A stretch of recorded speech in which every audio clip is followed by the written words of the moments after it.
Kalau saya itu kan pernyataan umum seorang pemimpin pemerintahan maupun pemimpin negara, kepala negara, nggak bisa dijawab dengan ya hal ikhwal prosedural ala Mahfud MD. Mahfud MD ini orang gagal.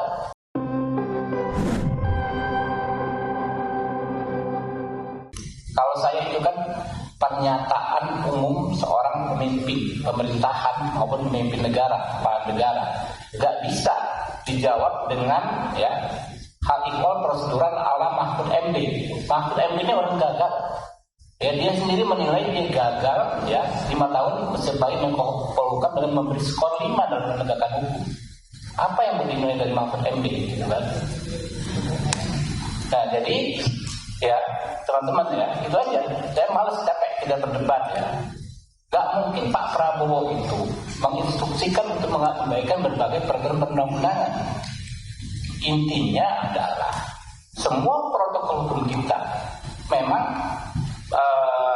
ditujukan untuk memaksimalisasi pengembalian kerugian keuangan negara. Itu stressingnya. Gitu. Jadi yang diperdebatkan kalau pengembalian keuangan negara bagaimana orang dihukum, enggak gitu.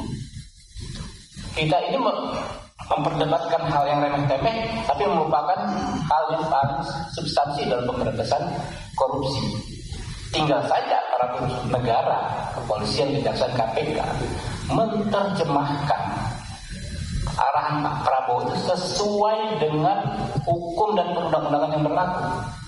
Jadi Pak Mahfud jangan menghasut bahwa Pak Prabowo mengajarkan melanggar hukum dan lain sebagainya.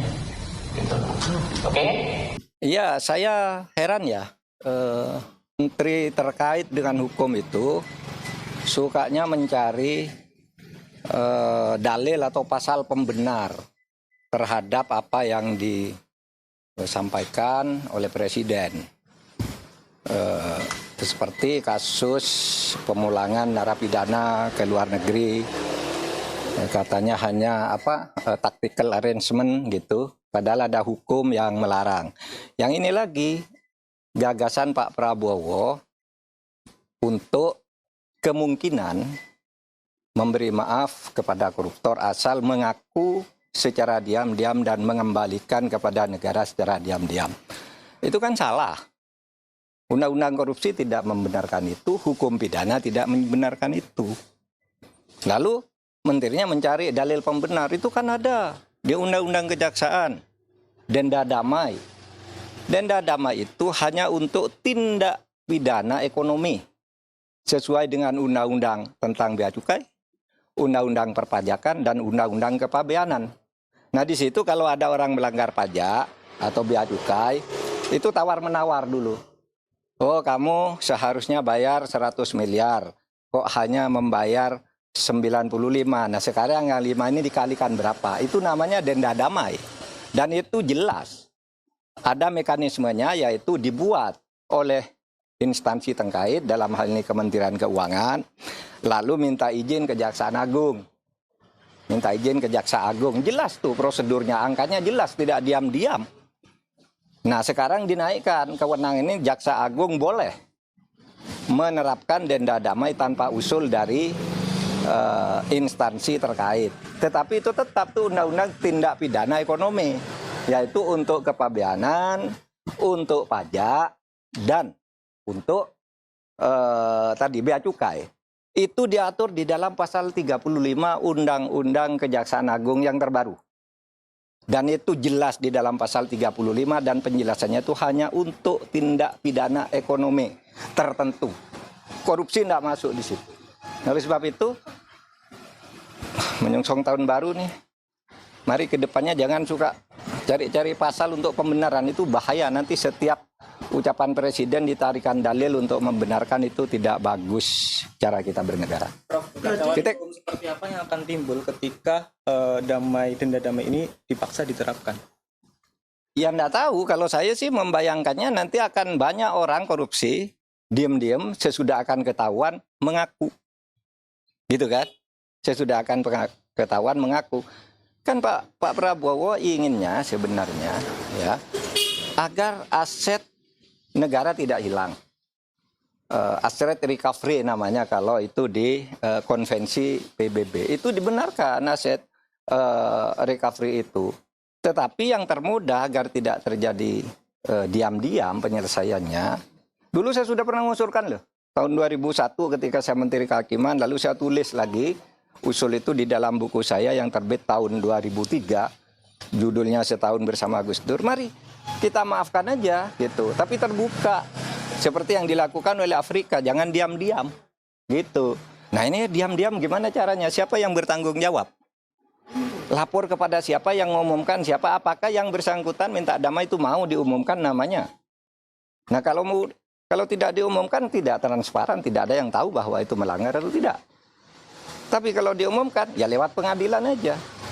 Dan salah kalau mengatakan undang-undang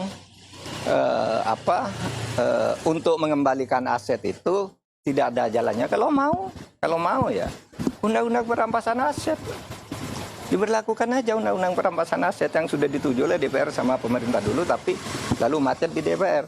Itu saja diundangkan, itu lebih gampang ya. Undang-undang perampasan aset itu kan bisa dilakukan begitu. Oke? Prof, berarti Prof Mahfud menilai bahwasanya apa yang disampaikan oleh Menteri Hukum itu salah kaprah, Prof? Saya kira bukan salah kaprah, salah beneran. Kalau salah kaprah itu biasanya sudah dilakukan, terbiasa meskipun salah. Ini belum pernah dilakukan kok. Mana ada korupsi diselesaikan secara damai? Itu korupsi baru, namanya kolusi. Kalau diselesaikan secara damai, dan itu sudah sering terjadi kan? Diselesaikan diam-diam antar penegak hukumnya yang ditangkap. Kalau menyelesaikan diam-diam kan banyak tuh yang terjadi. Jaksa, polisi, hakim masuk penjara kan mau menyelesaikan diam-diam. Iya toh, itu sama aja. Oke. Pak, tapi Pak Andi Akas kan ada menyinggung sedikit soal turunan dari Undang-Undang Kejaksaan. Berarti ini apakah ada keterkaitan akan ada? Ya itu, yang saya katakan tadi itu menyebut Undang-Undang Kejaksaan itu salah. Undang-Undang Kejaksaan itu mengatur tentang itu di dalam pasal 35 yang menyatakan bahwa dalam hal-hal tertentu Jaksa Agung boleh menerapkan denda damai di mana sebuah kasus itu tidak diadili asal ada perdamaian tentang jumlah yang dibayar. Itu pasal 35 menyebut bahwa itu hanya untuk tindak pidana ekonomi.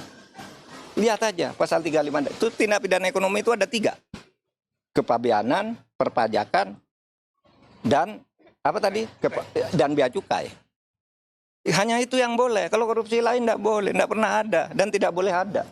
Tapi terserah aja, nanti lihat aja akibatnya akan lari semua orang koruptor diam-diam kalau mau ketahuan baru ngelapor, minta damai dan kita tidak tahu siapa yang mendamaikan. Hai para koruptor atau yang merasa pernah mencuri dari rakyat, kalau kau kembalikan yang kau curi, ya mungkin kita maafkan. Tapi kembalikan dong. Nanti kita beri kesempatan cara mengembalikannya bisa diam-diam supaya nggak ketahuan. Mengembalikan loh ya. Tapi kembalikan.